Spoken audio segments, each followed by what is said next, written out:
Hey everybody, we're back with some more Wild Run expansion for the crew on the channel today. And what I wanted to focus on in this video was the new method for building up cars and car specs uh, post Wild Run patch expansion. There's been some changes to the way some of this stuff works, and I wanted to kind of sum some of that stuff up and give you some thoughts and ideas about how to go about doing this stuff in the new world that is Wild Run.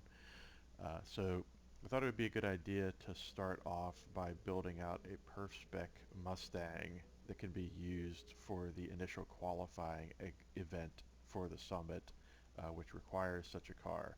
But the first thing you're going to want to make sure of whenever you go to buy your Mustang to do that event is that you get the right model year, because the event actually requires a 2015 Mustang GT Fastback. So make sure when you go to the car dealer, you don't buy this 2011 one, but you actually buy the 2015 Ford Mustang GT Fastback.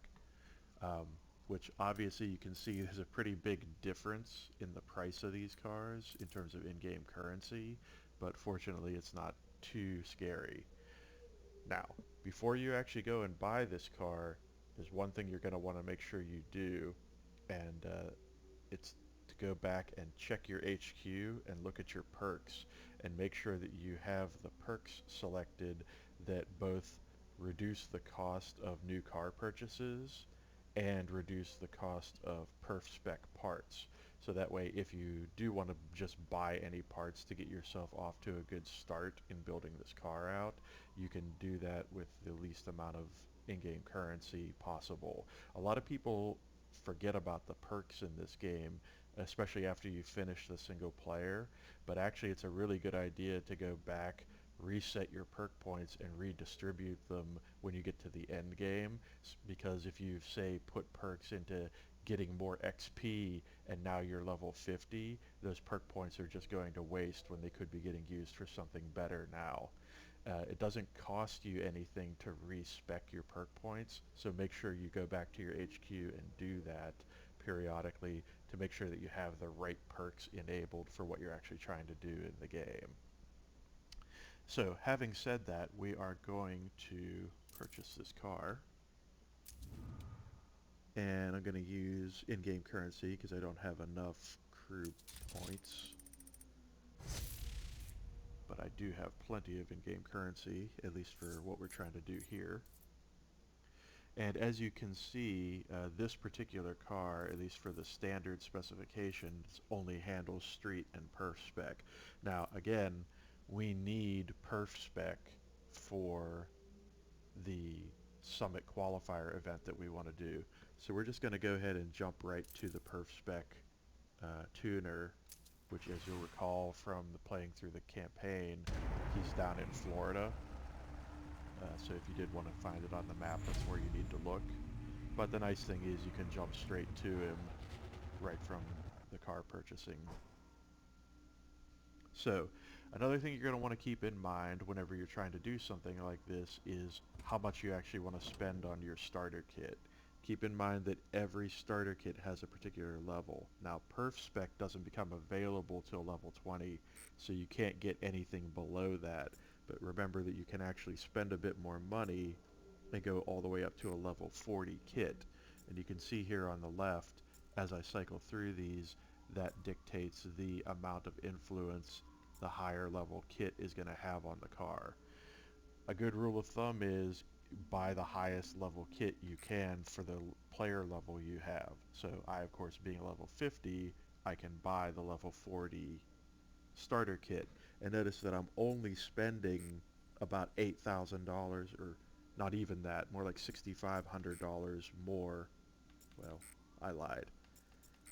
So it's more like $9,000 more for the level 40 kit, but when you look at the bonus to all these stats, totally worth it.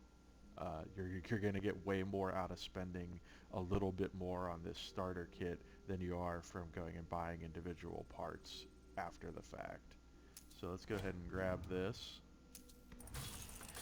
And you can see now for basically around 72, 73 grand of in-game currency, we now have a 749 perf spec Mustang that we could go and take to the Wild Run event. In fact, why don't we go do that now and just get a baseline for how this thing performs.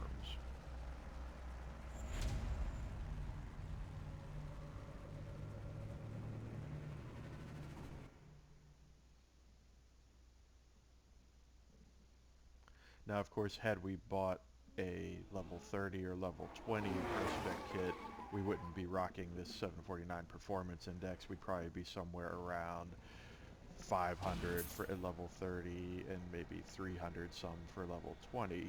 But, you know, it's still a good starting point regardless.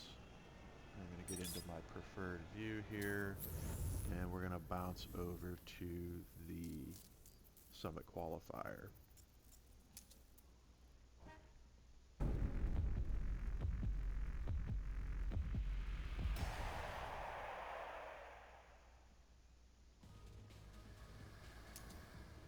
Alright, so now you can see this event, which would normally be unlocked if you didn't, or red if you didn't have the appropriate car for it, is now unlocked, and we can jump in and try to do something in it.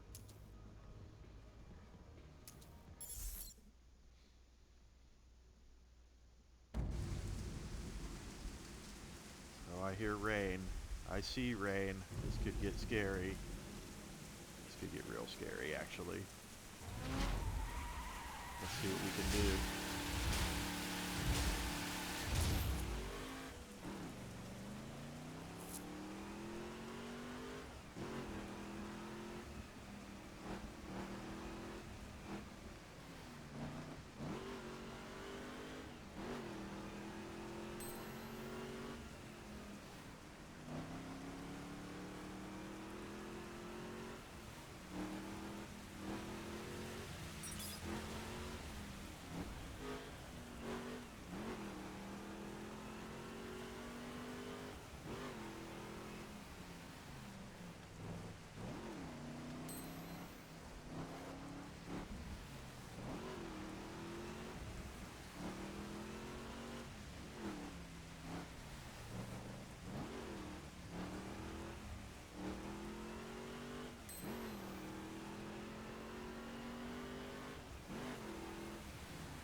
Alright, so not bad at all.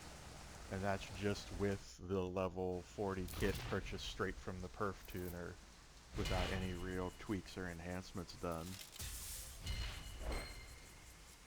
It looks like that was good enough for gold. And a nice +8 part for our trouble. So I will equip that and bump us up even more. And it looks like our event ranking, not the best, 1405, but hey, you know, this was a bone stock kind of minimum effort build here, so I wasn't exactly expecting to light up the world. But the one thing I want to touch on before I kind of wrap things up here is how you would go about actually maxing this car out now, because there's kind of been a technique that people have been using in the base version of this game pretty much forever now that I found doesn't seem to work as well as it used to. and I wanted to sort of address that in this video. So the kind of thing that everybody used to do in this game whenever they'd get a new spec or a new car and they'd want to kind of grind up to platinum level parts real quick would be to come up here to Detroit and go ahead and pull up all of their skill challenges and then just kind of goat around to these little low-level, low-end challenges and platinum them real quick. You know, so you could basically find pretty much every part available for the car and go ahead and platinum that skill challenge to get somewhere between a level 40 and a level 50 platinum part. Now, you'll notice here what's changed. If I get a platinum on this jump skill now, it's no longer a level 40 to 50 platinum part. It's summit loot, which basically is going to be some sort of decal or cosmetic upgrade or paint or something like that. So you see here I can actually fast travel to this objective real quick just to show you.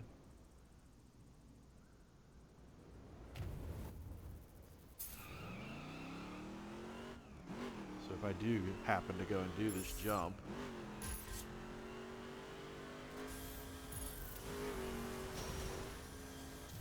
this car shouldn't have any trouble platinuming that. Oh wow, a gold. I'm surprised. I would have thought I would have hit the platinum line even from a dead start like that. But you can see that gold part was totally worthless to us, right? Because it's only a level 2 part.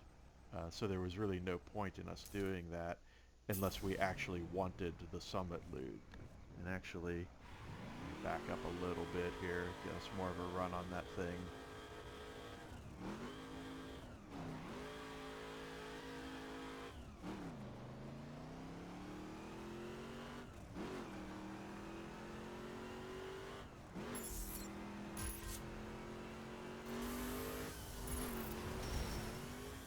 That should be platinum for sure. There we go. So as you can see here, we're getting summit loot now instead of the platinum part we would have gotten before. So we got some rims, and that's awesome, but that's not actually going to help us make the car any better. So you might be thinking to yourself, well, what do I do now if I can't just go farm these objectives around Detroit like I used to? Well, keep in mind that the way this game is set up, each part of the country is a different level. So when you look at the rewards for the levels in the Midwest, which is kind of like where the game starts, you see these are all summit loot, summit loot, summit loot. And if you go over here to the East Coast where you go next, same thing, summit loot, summit loot. Go down here to the South, again, same thing, summit loot. Go down here to the Mountain States. Now you start to see some actual rewards that could be considered upgrades for the car. And if you go all the way over here to the West Coast, these are the best upgrades. These are the highest level challenges with the highest level upgrades. And notice that these challenges are all level 40, which matches the set of parts that we got with our performance pack. So my kind of thinking is, you know, if you want to play it safe, you can go over here to the mountain states from level 40 up, you know, do these challenges that are a little below your level, try to platinum these and see if you can get what you want. Or if you want to just jump in and go ham, you can try to go right here to the western states. Now the advantage to doing this is you notice even if I get a bronze part on this challenge, I'm still getting a part that enhances the vehicle. Whereas if I do these challenges over here in the mountain states, I have to get, in a lot of cases, silver or in most cases gold to get a part that actually will enhance the car. So it's all up to you, you know, if you want to make it a little easier on yourself to kind of incrementally upgrade the car. Maybe you go to the mountain states and do these challenges first. If you want to just jump in and go straight for platinums, then you head out here to the west. But just keep in mind that you can no longer farm the Midwest, the East Coast, and the South for easy platinums when you're building out a new spec. And this is mainly for people who are max level who've been used to going and farming those easy missions to get platinums in the past. So hopefully this all makes sense. If anybody has any questions or anything, you can let me know in the comments down below and I will try to clarify. But for now, that's really all I wanted to cover for this video. Hope you guys have enjoyed it. If you did, please subscribe for more content in the future, and I will see you next time.